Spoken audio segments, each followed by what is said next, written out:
गोपी बल्लभ गोपिकार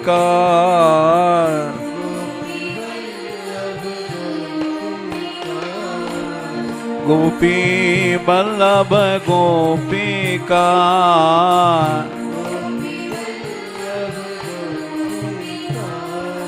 नंद नंद गोविंद राधे श्याम राधे राधे राधे श्याम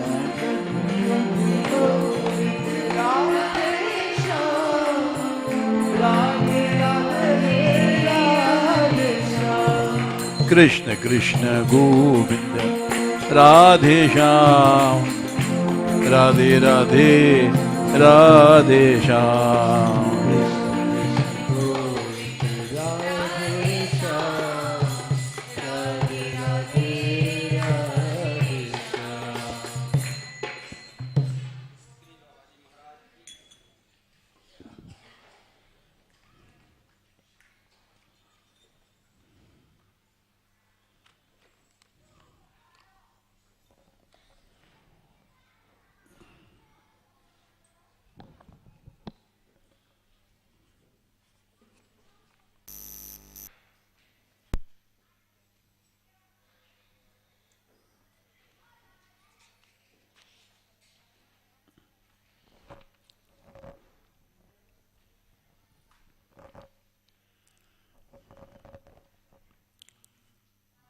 श्री रामानुजाचार्य जी का चरित्र चल रहा है। इनके चरित्र का प्रारंभ गुरु की अवज्ञा से होता है। सहस आस्य उपदेश करी जगत उदाहरण जतन कियो गोपुर भय आरूढ़ उच्च स्वर मंत्र उच्चार्यो सूते नर परे जाग 72 श्रवण निधार्यो तितने ई गुरुदेव पद्धति भई न्यारी न्यारी गुरु तारक शिष्य प्रथम भक्ति वप मंगलकारी कृपण पाल करुणा समुद्र रामानुज सम नहीं वियो सहस आस्य उपदेश करे जगत उदाहरण जतन कियो।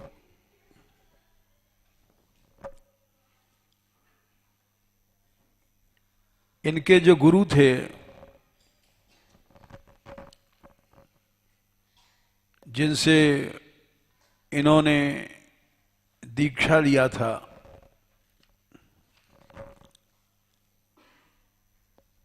वो साधारण महापुरुष नहीं थे। उन्होंने जाने कितनी बार मना किया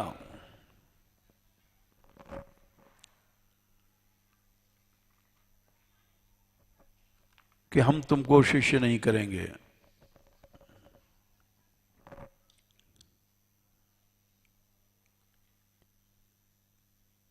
गोष्ठी पूर्ण जी इनके गुरु थे।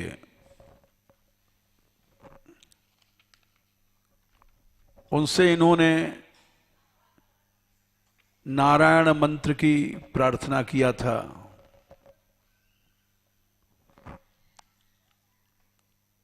और उन्होंने बहुत बार मना करने पर भी उनको शिष्य बनाना स्वीकार नहीं किया।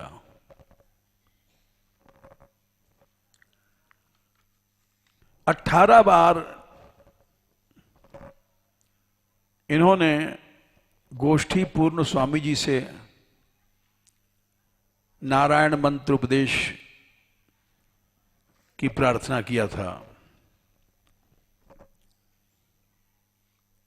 इससे मालूम पड़ता है कि जो आचार्यों ने लिखा है गुरु निर्मोही चाहिए शिष्य न छाणे पास।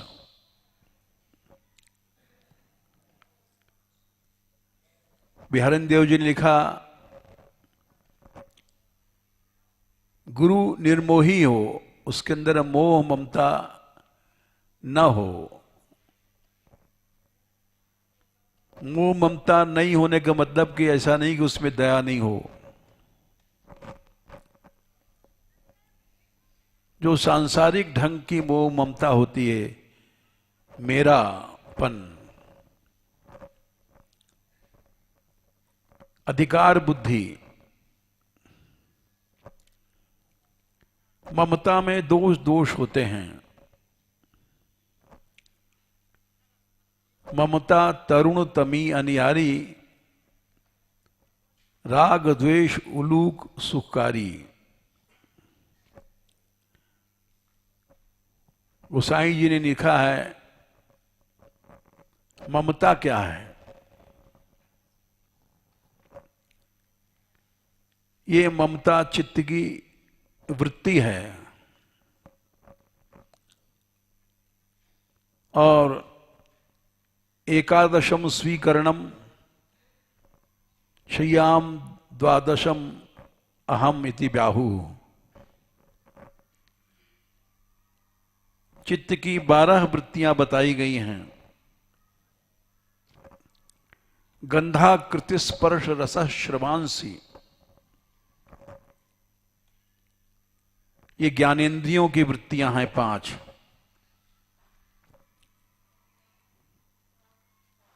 विसर्ग रत्यर्थ अभिजल्प शिल्पा, और कर्मेंद्रियों की भी 5 वृत्तियां हैं। विसर्ग मलमूत्र त्याग करना, रति भोग अर्ति माने जाना, अभिजल्प माने बोलना, शिल्प माने काम करना। ये 5 ज्ञानेंद्रिय की वृत्तियां हैं, 5 कर्मेंद्रिय की हैं। एकादशम स्वीकरणम ममेति श्रियाम अहम द्वादशम एकमाहु।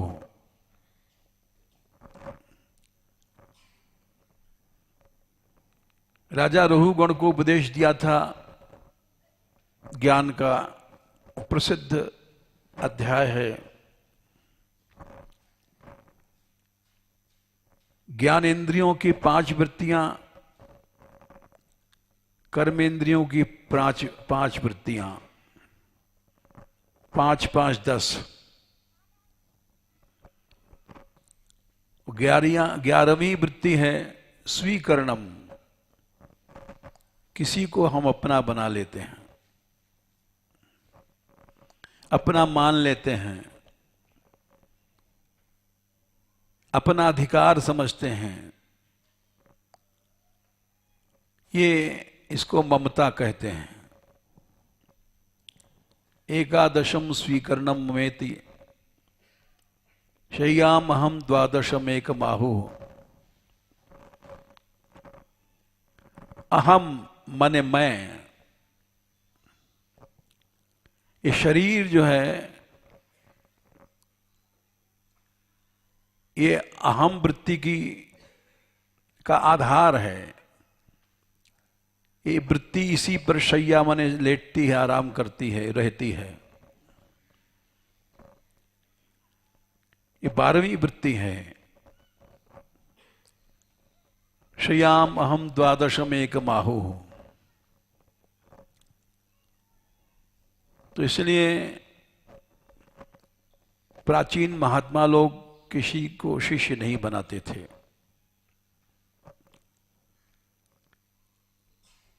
वे इसलिए नहीं कि वे डरते थे कि शिष्य का पाप आ जाएगा हमारे ऊपर,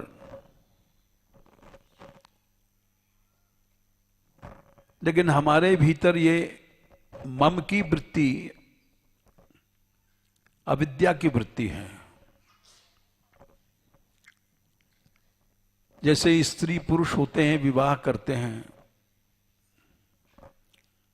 तो संतान पैदा होती है, वैसे ममता भी एक ऐसी स्त्री है कि इससे 2 बच्चे पैदा भये, अवश्य पैदा होते हैं। ममता तरुण तमी अनियारी, राग द्वेष उलूक सुकारी। तरुण तमी माने काली रात, अमावस की काली रात को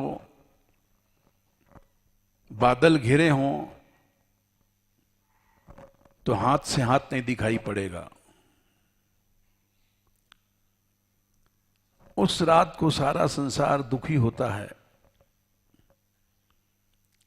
लेकिन उल्लू सुखी होता है। उल्लू को इतना आनंद मिलता है जैसे शरद ऋतु में हम लोगों को मिलता है, शीतल चांदनी, ठंडी। तो वैसे ही ममता रूपी रात में राग द्वेष ये उल्लू हैं, पक्षी हैं, इनको सुख मिलता है।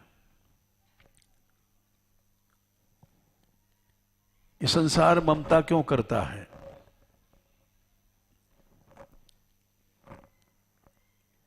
सभी जानते हैं ममता खराब चीज है। ममता तू न गई मेरे मन ते, लिखा है गोसाई जी ने कि ममता कभी नहीं जाती हृदय से। पाके केश जन्म के साथी, बाल सफेद हो गए, मरने किनारे आ गए हैं, ममता नहीं जा रही है।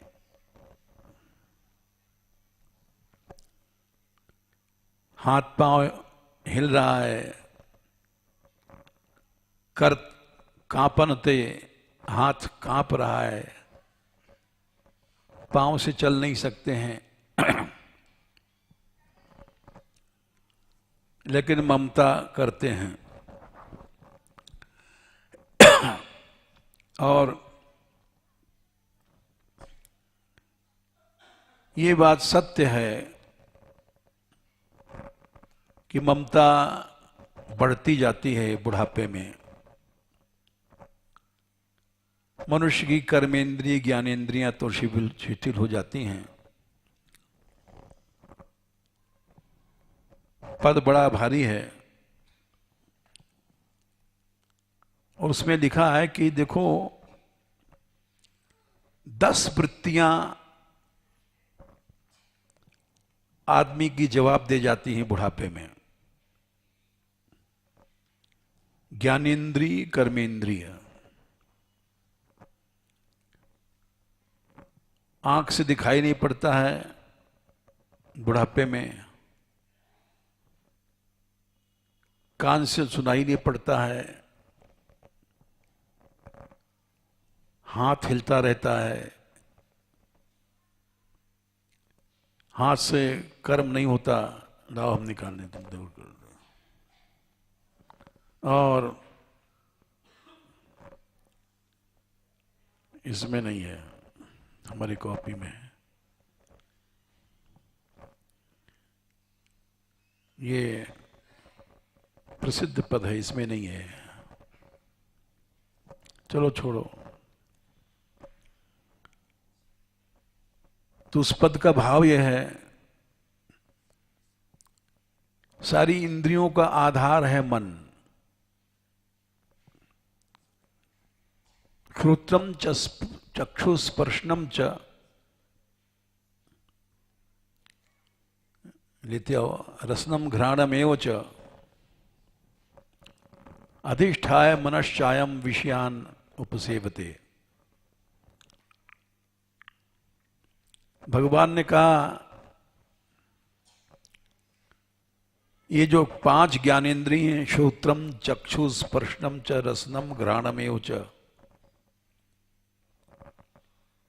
इन वृत्तियों का आधार है मन।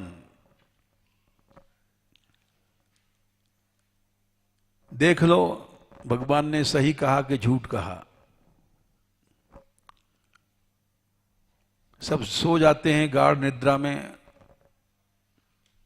कान खुला रहता है, रुई नहीं है, बंद करके कोई नहीं सोता।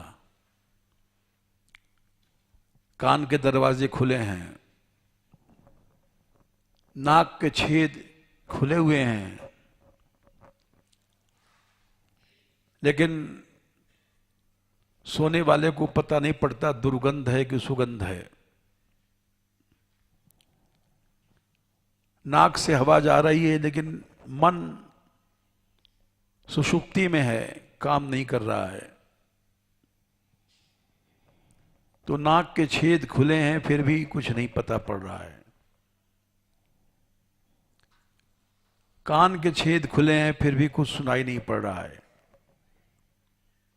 जो गहरी नींद में है, सो रहा है, उसके पास बैठ करके उसकी बुराई करो,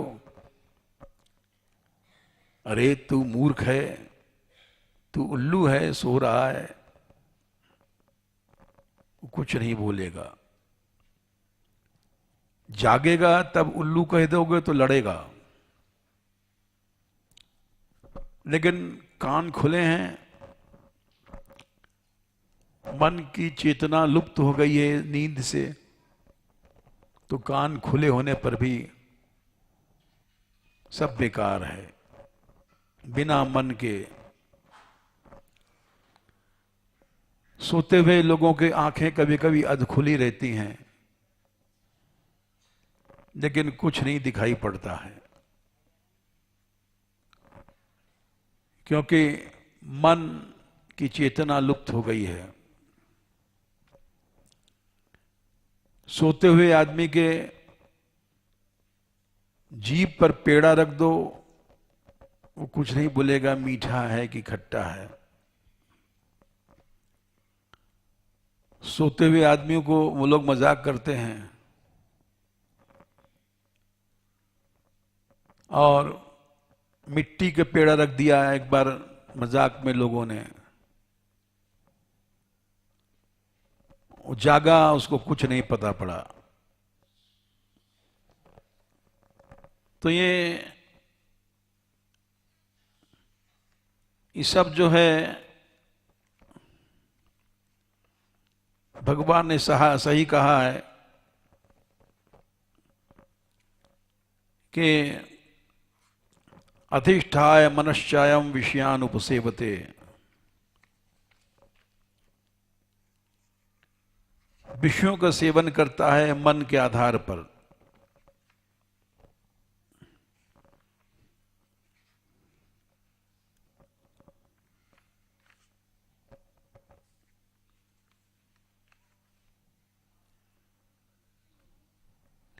इसी तरह से कर्मेंद्रियां हैं। मन ने कहा चलो, तो पांव से चलने लग गए। मन ने कहा हाथ उठाओ, तो हाथ से पकड़ने लग गए।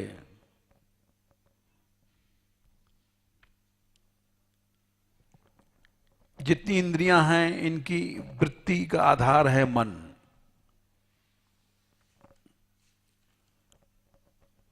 तो गोसाई जी लिखते हैं, ये 11वीं वृत्तियां जो मन है, मन की, ये नहीं जाती है। कर्मेंद्रियां जवाब दे गई, ज्ञानेंद्रियां जवाब दे गई।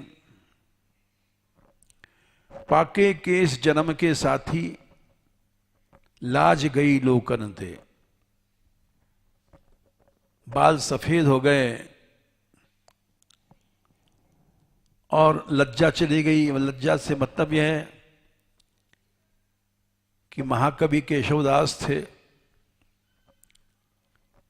महाकवियों में आते हैं, बड़े रसिक थे। प्यास लगी थी तो कुएं पर कुछ नई युवतियां पानी खींच रही थीं, तो उनका मुख देखने के लोभ में चले गए, प्यास का बहाना बन करके। और जैसे गए, उन्होंने कहा अरे पानी पिलाओगी क्या? तो एक बोली, बाबा पानी पिएगो?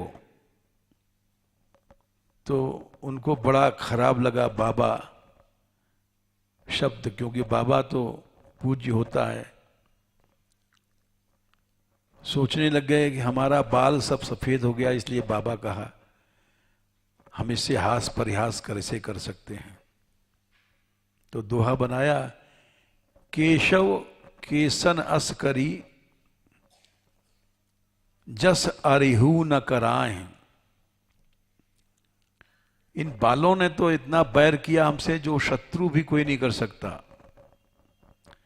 ये सफेद बाल न होते तो हमसे ये बाबा क्यों कहती। चंद्र बदन मृगलोचनी, बाबा कह कह जाए।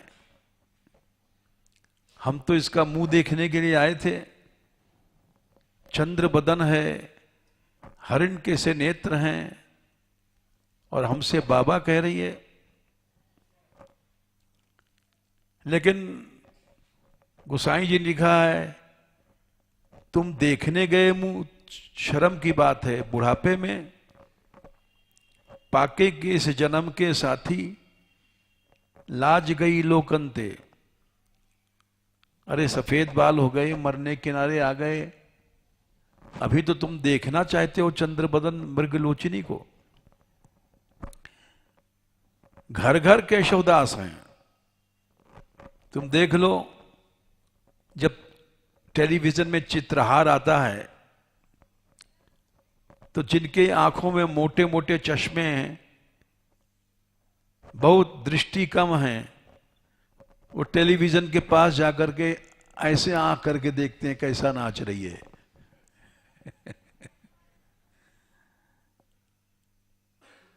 ये एक बेशर्मी तो है ही है, और क्या। जाकर के देखना पास से, आंखों को सेकना। तो गोसाई जी ने सही लिखा, निर्लज्जता ही है।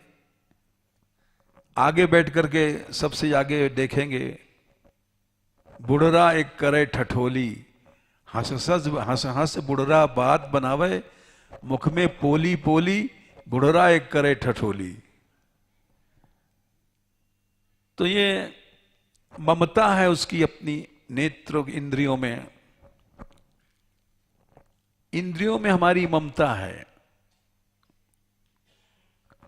इसलिए हम लोग बुढ़ापे में भी इंद्रियां काम नहीं कर रही हैं, लेकिन नाचते रहते हैं। तन थाके कर कांपन लागे, शरीर कांप रहा है, हाथ कांप रहा है। ज्योति गई नैनन ते, आंखों की दृष्टि चली गई है, लेकिन इंद्रियों की ममता नहीं गई। ममता के कारण ये आंखों को सेक रहा है, देख रहा है। सरस बस वचन न सुनत काहू के, बल गए सब इंद्रिय थे। कानों से सुनाई नहीं पड़ता है, सभी इंद्रियां बलहीन हो गई हैं, लेकिन ममता नहीं जा रही है। ये मेरी आंख है, मेरा शरीर है, इस ममता के कारण ही राग है शरीर में। ममता से 2 संतान पैदा भई, राग द्वेष उलूक सुकारी। अपने शरीर से इतनी ममता है कि ममता के पीछे हाथ में राग, पांव में राग, आंख में राग, कान में राग। टूटे दसन बचन नहीं आवत, दांत टूट गए हैं, मुंह से बोल नहीं पाता है। शोभा गई मुखंते, मुख से शोभा चली गई है, लेकिन पहुंच गया कुआं पर कभी मृगलोचनियों से बात करने के लिए। भाई बंधु सब परम प्यारे, नार निकासत घरते। स्त्री तक निकाल देती है घर से जब वो जैसे बूढ़ा बैल हो जाता है, घर का काम का नहीं रहता। हमें याद है कि एक वृद्ध थे, इसी गांव में, बहुत पुरानी बातें हैं, 50 साल पुरानी बातें हैं। बड़े सम्मानित पुरुष थे। एक दिन वहां कुंड पर बैठे थे उदास, तो हम पहुंच गए। हमने कहा बाबा कैसे उदास हो? वृद्ध थे। तो बोले क्या करें बाबा, बुढ़िया मर गई। तो हमने कहा भाई मरना तो है ही है सबको, शोक क्यों करते हो, तुम भी तो जाने वाले हो। बोले बाबा शोक न करें, बहुटियां हैं, वो रोटी परोसें, वो प्रेम नहीं है। बुढ़िया थी हमारी, खिलाती थी पिलाती थी, और बहुटिया तो ऐसे थाली सरका दें, खा लो, खाना है तो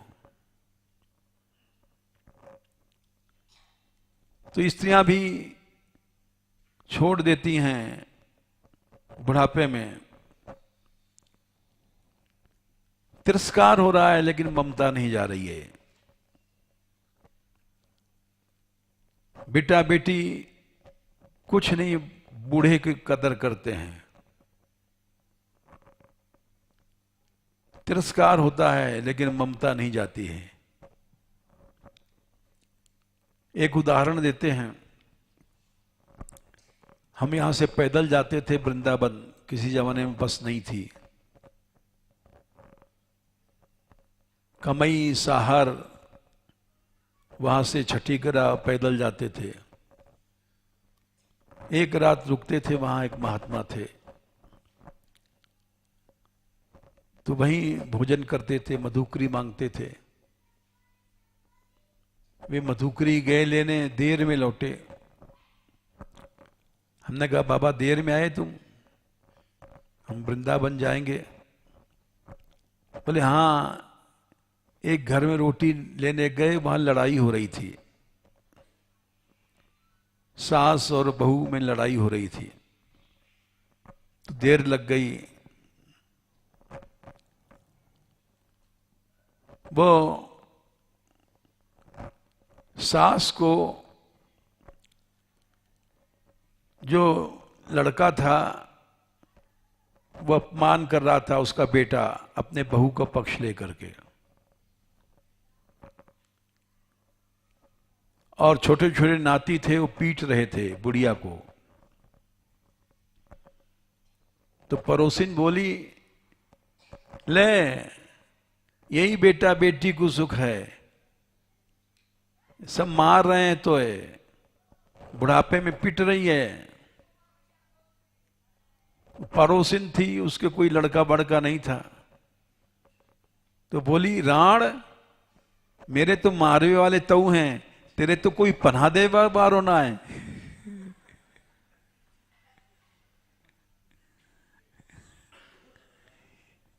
इन्हें बुढ़ापे में पिटना उसको अच्छा लग रहा है, क्योंकि ममता है, हमारे हैं तभी तो मार रहे हैं, तेरे तो कोई मारबे वारो नहीं है। भाई बंधु सब परम प्यारे, नारी निकारत घरते। जैसे शशि पंडल बिच स्याही, छुटे न कोटि जतनते। चंद्रमा में श्वेत है चंद्रमा, लेकिन बीच में एक काला काला हिरन बना हुआ है। वो कभी भी स्याही नहीं धुकती है चंद्रमा की, कितनों पानी बरसे, वैसे ही जीव की ममता नहीं जाती है। लात खा ले, जूता खा ले, बेटा बेटी सब कुछ छीन लेते हैं, पैसा देला, लेकिन ममता नहीं जाती। अभी कोई सुना रहा था मानगढ़ पे कि कोई संत हैं वृंदावन में,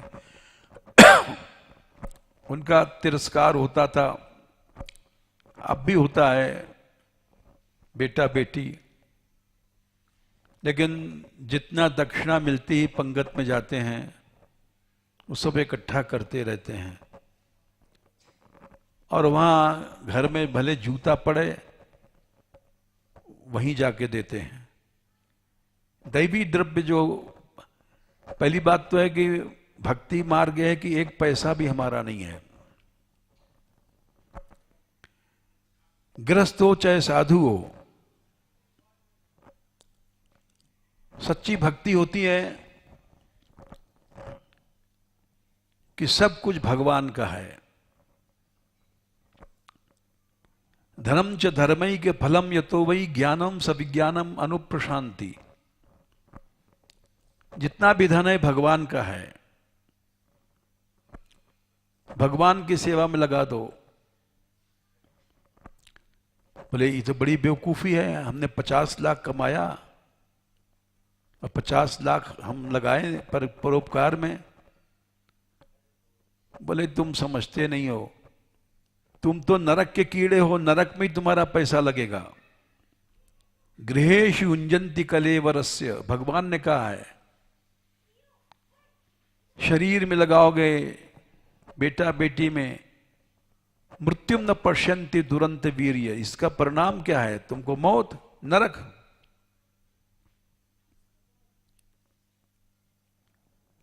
यमराज ने कहा था जाओ उनको पकड़ के लाओ। तान आनैध्यम असतो विमुखान मुकुंद पादारविंद मकरंद रथाद अदश्रम निष्किंचनई परमहंस कुलई रसज्ञैर दुष्टाद गृहे निरय वर्तमनि बद्ध तृष्णाम। बुढ़ा हो गया लेकिन घर में तृष्णा बनी हुई है, हमारा लड़का करोड़पति है, अरबपति बन जाए। तुमको भक्ति भक्ति कुछ नहीं मिलेगी, कितना पाखंड कर लो, माला बाला फेर लो, लेकिन तुम्हारी तृष्णा उसी जगह है, नरक में ही है। तुमको कुछ भगवान वगैरह नहीं मिलना है, सीधे यमराज के यहां जाओगे। निरय वर्तमनि बद्ध तृष्णाम, तुम्हारी तृष्णा वहीं बंधी हुई है।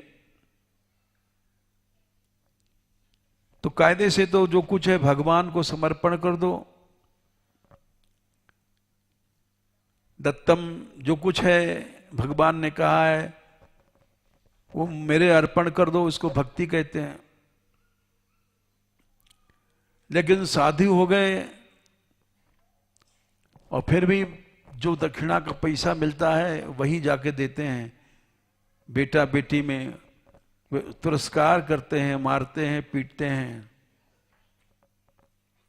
लेकिन ममता नहीं जाती है। ममता एक काली अंधेरी रात है, गोसाई जी लिखते हैं, उसमें राग द्वेष ही पैदा होता है। ये बेटा बेटी है, उनमें राग हो गया और उनसे जो चिढ़ते हैं उनसे द्वेष हो गया। जहां ममता है वहां अवश्य राग द्वेष पैदा हो जाएंगे। ममता हमारा इंद्रियों में है। लड्डू मिल गया खुश हो गए, लड्डू छीन लिया उदास हो गए, क्योंकि ममता है। ममता है इंद्रियों में, तो पंगत के लिए 3-3 कोस दौड़े चले जा रहे हैं। क्या फायदा? अरे बैठ के भजन करो। यहां तक कि हमारे पास एक संत थे, बहुत पुरानी बात है, उनके पास लिस्ट थी कि जन्माष्टमी के दिन गोकुल में पुआ बनता है, तो गोकुल में जाते थे। कितने दूर है यहां से गोकुल? क्योंकि इंद्रियों में ममता है। इंद्रियों को तुमने मेरापन कर लिया है, तो जहां ममता है वहां राग द्वेष जरूर पैदा हो जाएगा। केवल बेटा बेटे में राग द्वेष नहीं होता, अपनी इंद्रियों में भी तो राग द्वेष होता है। तो ममता का नाश नहीं होता कभी भी। मरने किनारे आ गया मनुष्य, मर जाता है लेकिन ममता नहीं जाती है। ये पद बड़ा सही है, ममता तू न गई मेरे मन ते।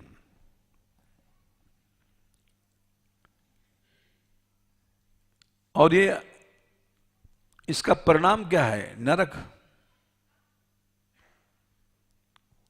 ममता जहां हो जाती है, ममैते मन्या मनसा यदत असौ अहम दिब्रुवन,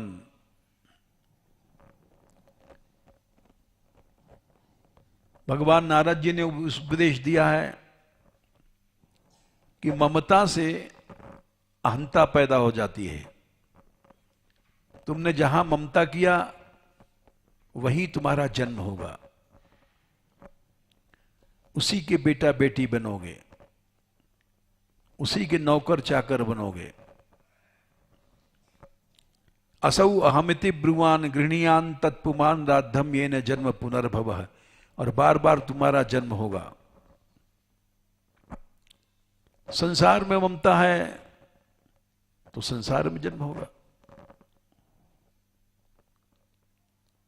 संसार में ममता कभी नहीं करनी चाहिए। लेकिन हमने देखा साधु बनने के बाद भी जो दक्षिणा मक्षिणा मिल रही है अपने बेटा बेटियों के लिए इकट्ठा कर रहे हैं। अब ये साधु बनने के बाद भी नरक को ही तो जाओगे।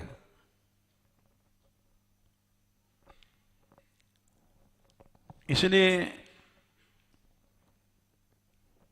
ममता जहां होती है वहीं पर जीव को जाना पड़ता है, वहीं जन्म लेना पड़ता है। संसार में ममता है तो संसार में ही मरोगे, संसार में जन्म लोगे। ममता अगर हट गई, भगवान ने कहा निर्ममो निरहंकार स शांति मधिगच्छति,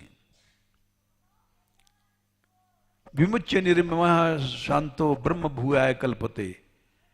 जब ममता चली जाती जब ही वो ब्रह्म रूप होता है, संसार से छूटता है, नहीं तो सीधे नरक को जाता है। तो पुराने महात्मा लोग इसलिए शिष्य नहीं करते थे। रामानुजाचार्य जी 18 बार उन्होंने गोष्ठी पूर्ण जी से प्रार्थना किया कि हमको मंत्र दे दो। 1 बार, 2 बार, 4 बार, 10 बार, 15, 18 बार उन्होंने किया। बराबर मना कर दिया उन्होंने, नहीं हम शिष्य नहीं करेंगे।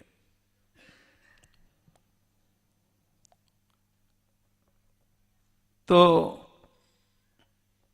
भगवान नारायण ने आदेश दिया कि तुम इनको शिष्य करो। तब भगवान की आज्ञा से उन्होंने उनको मंत्र दिया था। इतनी कठिनता से मिला मंत्र। गुरु उपदेश मंत्र कहो नीके राखो। उन्होंने कहा कि इस मंत्र को छिपा के रखना, नीके राखो। और उन्होंने मंत्र को जप किया। श्याम जी ने मूरत दिखाई है और उनको सिद्धि मिली, भगवान के दर्शन हुए।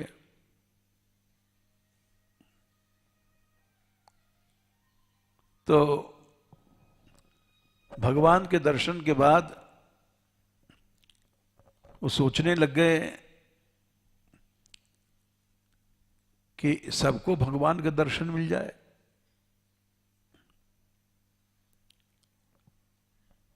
तो वो रात के समय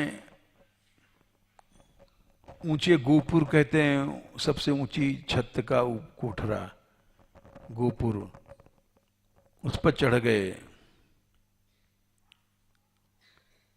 और रात में उस मंत्र को जोर जोर से चिल्लाने लग गए।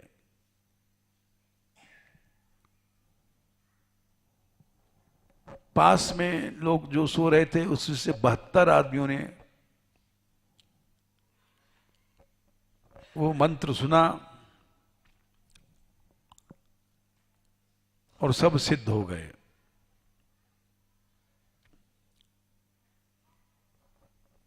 गुरुदेव ने सुना, बोले तेरे को नरक होगा, तूने मेरी आज्ञा नहीं मानी।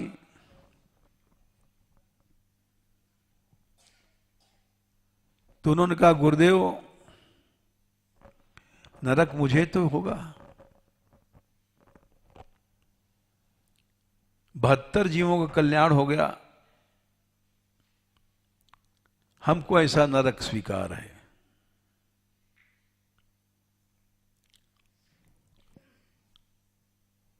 जब उन्होंने ये बात कहा तो कि तुमको नरक होगा,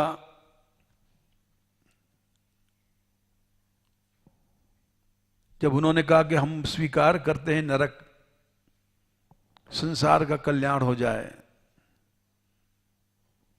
तो गुरुदेव की आंख खुल गई। अरे इसके हृदय में कितनी करुणा है। मन्नाथ मन्नाथ करके छाती लगा लिया। तू मेरा शिष्य नहीं, मेरा नाथ है, तू तो भगवान है मेरा। तेरे अंदर इतनी करुणा है।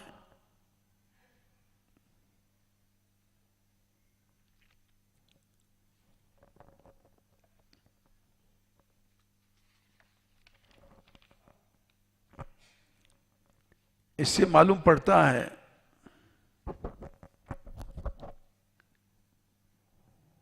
कि करुणा के पीछे उन्होंने गुरु आज्ञा छोड़ दिया और उसका परिणाम यह था कि मननाथ गुरु जी ने उनको अपना भगवान मान लिया।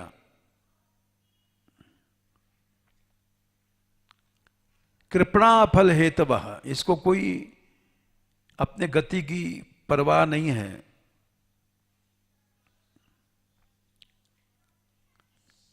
जिसके हृदय में करुणा होती है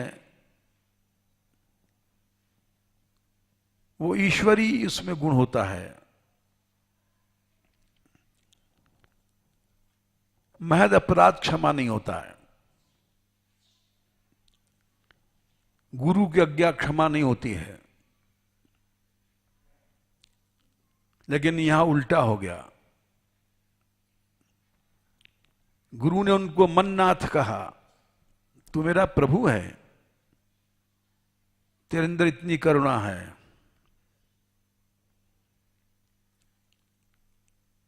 कुरु तारक शिष्य प्रथम भक्ति भव मंगलकारी।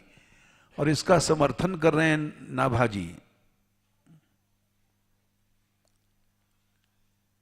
कि तू सबका उद्धार करने वाला होगा। कुरु तारक शिष्य, इनके शिष्यों में गुरु तारक जी प्रधान थे।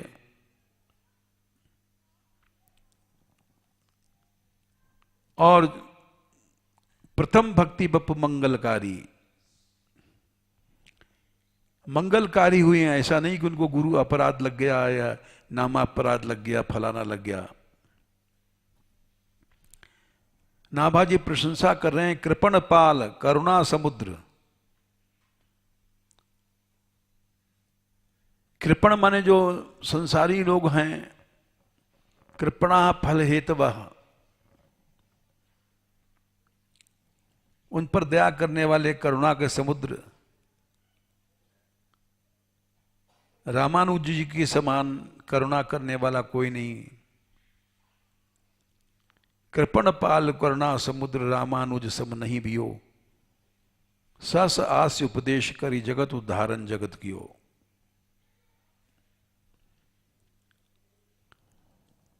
ऐसे ही महापुरुष संसार का कल्याण करते हैं। इनको अपराध अपराध कुछ नहीं लगता है, न नाबा अपराध न महद अपराध कुछ नहीं लगता है। इस संसार का कल्याण करते हैं। कृपण पाल करुणा समुद्र रामानुज सम नहीं बियो, सहस आस उपदेश करे जगत उदाहरण जतन कियो। इतनी करुणा थी, इसीलिए इन्होंने एक संप्रदाय इनसे चला जिसमें लाखों जीवों ने कल्याण प्राप्त किया।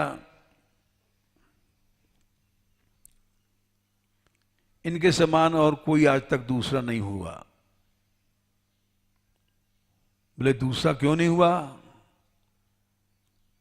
गोसाई जी लिखते हैं कि संसार का कल्याण कोई मक्खी मच्छर जैसे हम लोग थोड़ी कर सकते हैं।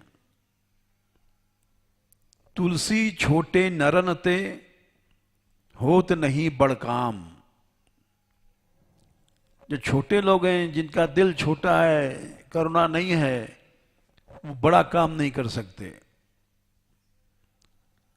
मढ़त नगारा ना बने 100 मूसे के चाम। नगाड़ा जो बजता है होलियों में,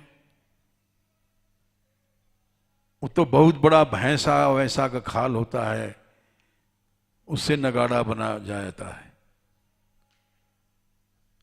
चूहों के खाल से कोई नगाड़ा बनेगा? 100 चूहे मार डालो, उनके खाल लाओ, उससे कुछ नगाड़ा नहीं बनेगा। वैसे जो जिनके हृदय में अनंत करुणा होती है, वही लोग संसार का कल्याण कर सकते हैं। और जो डरते हैं लोग परलोक के भय से, वो कुछ नहीं कर सकते। करुणाशील महापुरुषों के बहुत से उदाहरण मिलते हैं। जैसे जड़ भरत जी थे, उनको लोग कहते हैं मोह हुआ, ममता हुई। ऐसी ममता नहीं थी जैसे हम जैसे लोग रुपया पैसा में ममता करके मर जाते हैं। वे बहुत ऊंचे महापुरुष थे और जानते थे कि मैं ये गलत कर रहा हूं।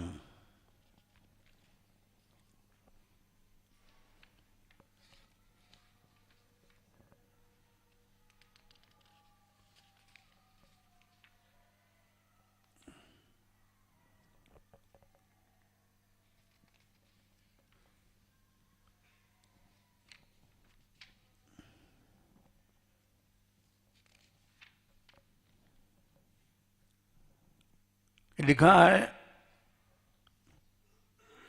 5वें स्कंद में 8वें अध्याय में, बड़े श्रेष्ठ महापुरुष थे। नूनम ही आर्या साधव उपशमशीला। जिनके मन में सारी वृत्तियां माया की खत्म हो गई थी, शांत थे, लेकिन उन्होंने अपना जानबूझकर भजन छोड़ दिया। क्यों? कृपण सुहृद, दीनों पर दया के कारण से। एवं विधार्थे स्वार्थानपि गुरुतरान उपेक्षन्ते।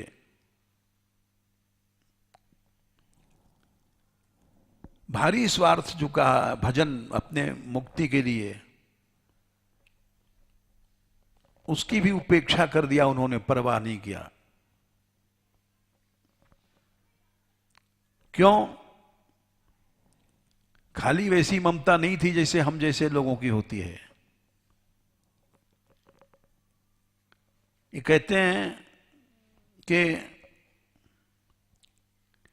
मत परायणस्य पूषण पालन प्रीणन लालन नमन सूयनानुष्ठेयम शरण्योपेक्षा दोष विदुषा।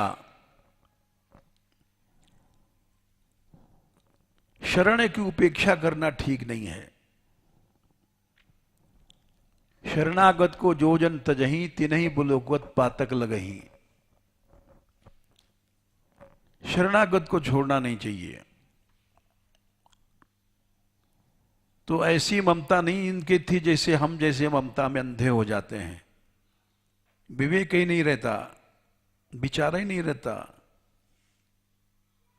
वो जानते थे कि हम शरण की उपेक्षा नहीं कर रहे हैं और उपेक्षा करना दोष है। शरण की उपेक्षा को दोष जानते हुए उन्होंने जानबूझ करके भजन छोड़ा।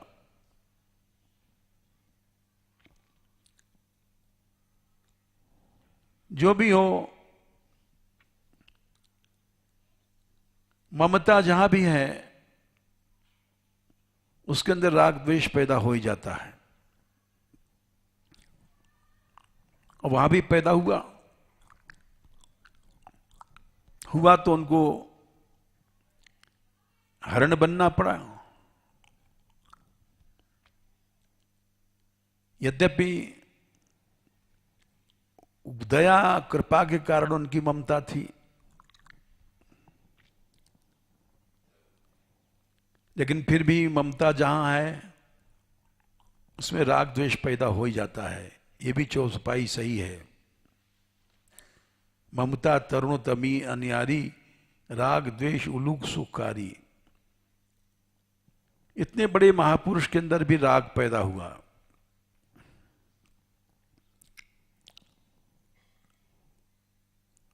यह भगवत इच्छा से हुआ। हम तो ये समझते हैं कि भगवान की इच्छा से उनके अंदर ये दोष आया, क्योंकि संसार को शिक्षा मिले सावधान होके चलो। ममता की वृत्ति कभी भी धोखा दे जाएगी तुमको। ममता कहीं भी हो जाएगी। ये जरूरी नहीं कि हमारे स्त्री है नहीं है, हम साधु हो गए हैं, बेटा हो नहीं है, हमारे पुत्र पुत्री नहीं है, स्त्री नहीं है, लेकिन इंद्रियां तो हैं। इंद्रियों में तो ममता नहीं जा रही है। बड़ा सूक्ष्म विषय है ममता का। एकादशम स्वीकरणम ममेति। किसी चीज को अपना मान लेना यह ममता है। ममता की परिभाषा क्या है? कौन है जो अपने शरीर को अपना नहीं मानता? कौन है जो अपनी जीभ को अपनापन नहीं रखता?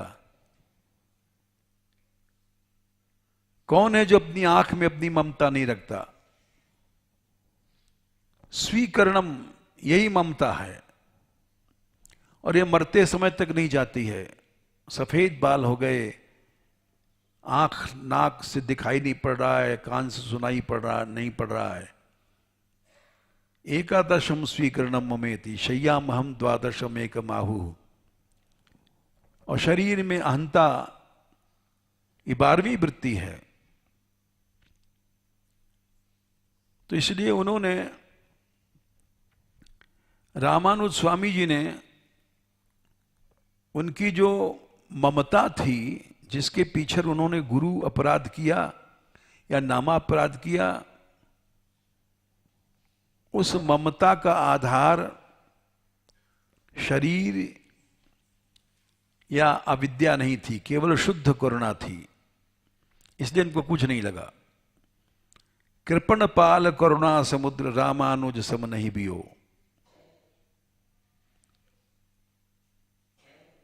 कुरतारक शिष्य प्रथम भक्ति बप मंगलकारी। बड़े मंगलकारी हुए ये रामानुज स्वामी जी का, कि पहली घटना हमने सुनाई। बहुत से लोग प्रश्न करते हैं कि महद अपराध, गुरु अपराध क्षमा नहीं होता है। अलग अलग परिस्थितियां होती हैं, अलग अलग श्रेणियां होती हैं, सामर्थ्य होता है। जैसे बहुत से लोग कहते हैं हमारे गुरु ने रोक दिया है कि वृंदावन नहीं जाना, ब्रज नहीं जाना, तुम क्या करें? गुरु आज्ञा छोड़ें तो महद अपराध होगा या नामापराध होगा? तो इसका उत्तर रसिकों ने दिया है। वृंदानी सर्व महताम अपहाय दूराद, वृंदाटवीम अनुसर प्रणय ने चेतः। श्रीमद राधा सुधाजी ग्रंथ में 8वां श्लोक है। एक दो नहीं, सर्व महताम, सैकड़ों महापुरुषों का अगर विरोध करना पड़े तो छोड़ दो, उनका परवाह मत करो। सर्व महताम, सारे संसार के महापुरुष अगर विरोध करें तो भी उनको नहीं मानो। वृंदानी सर्व महताम अपहाय दूराद, बोले फिर क्या करेंगे? वृंदा टवीम अनुसर प्रणय ने चेता, धाम में निवास करो। बोले क्यों? सत्तारिणी कृत स्वभाव सुधारो सौगम। इस भाव से मत छोड़ो कि तुम्हारी अश्रद्धा हो गई है या अभाव हो गया है। यहां हम इसलिए छोड़ रहे हैं, इस मिट्टी में, इस भूमि में एक दिव्य रमणी मणि राधा रहती हैं। सत्तारणी कृत स्वभाव सुधार सौघम। बोले क्या करती हैं? बड़े बड़े संतों को भी उद्धार करने वाली हैं राधा रानी। सत्तारणी कृत स्वभाव सुधार सौघम। ऐसा अमृत रस बहता रहता है उनके चरणों से। ओघ मने प्रवाह, राधा भिधान में दिव्य विधान मस्ती। वो तुम्हारा कल्याण कर देगी, इस विश्वास पर छोड़ दो सबको। अपराध अपराध कुछ मत डरो। तो इसलिए रामानुज स्वामी ने गुरु आज्ञा छोड़ी और उसकी प्रशंसा की गई। अभी ये प्रसंग और चलेगा कल।